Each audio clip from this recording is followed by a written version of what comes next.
Assalamualaikum warahmatullahi wabarakatuh. Salam sejahtera untuk kita semua dan semoga Allah Subhanahu wa taala selalu melimpahkan berkah dan rahmatnya kepada kita semua.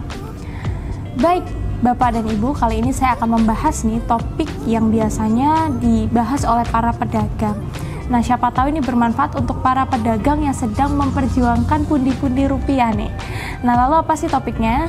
Ini adalah mengenai 3 kebiasaan sepele yang ternyata biasa dilakukan oleh para pedagang yang justru malah bikin jadi rugi. Nah, sebelum itu kalau misalkan Anda membutuhkan bantuan atau mungkin Anda kesulitan secara rezeki maupun dalam usaha, Anda bisa menghubungi kontak yang ada di video ini untuk konsultasi. Nah, kebiasaan buruk yang pertama adalah mengucapkan, "Pak, Bu, silakan dibeli untuk pelarisan yang pertama." Ayo, siapa yang sering begini? Nah, hal seperti ini ternyata biasa dilakukan oleh para pedagang, tapi malah membawa mudarat, begitu. Kenapa kok bisa seperti itu, Uma? Nah, jawabannya adalah karena Anda secara tidak langsung, Anda mengharapkan bukan kepada Allah. Harusnya lebih baik Anda berdoa karena tuntunan doanya sudah ada untuk membuka dagangan. Nah, kalau Anda langsung berkata, buat pelarisan yang pertama, nah itu secara tidak langsung adalah ikrar Anda. Ingat, apapun yang kita ucapkan itu bisa berdampak kepada diri kita, begitu. Yang kedua adalah mengurangi timbangan atau berbuat curang. Anda ingin keuntungan yang lebih, tapi justru Anda malah menzalimi pembeli Anda. Ada ketidakikhlasan di sana, ada kecurangan.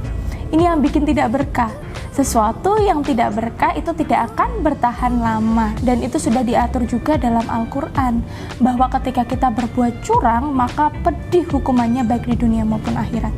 Yang ketiga adalah menggunakan sistem kredit dengan riba. Nah, biasanya ini ya saya menemukan itu di kampung-kampung nih, ada yang namanya kalau di daerah saya itu mindering atau mungkin cicilan, tapi cicilan ini berbunga. Contohnya nih ya, misalkan Anda ini ingin membayar gelas nih, gelasnya harganya mungkin 10.000 itu sudah keuntungan juga. Nah, kalau Anda bayarnya cash, bayarnya 30.000, tapi kalau Anda cicil nanti jadinya 50.000. Nah, ini nih, kalau misalkan nih ada yang bilang, itu kan upah saya untuk menunggu atau upah saya sebagai dia tidak bisa membayar tepat waktu. Nah, begitu. Itu juga dilarang, itu adalah riba. Naudzubillah ya. Meskipun ini biasa.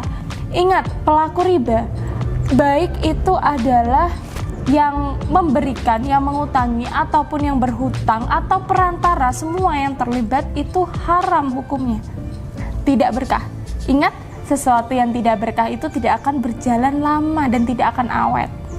Kemudian juga sistem seperti ini itu meskipun sudah sama-sama ikhlas, sama-sama ini legowo gitu, oke sama-sama tahu, itu tetap tidak boleh.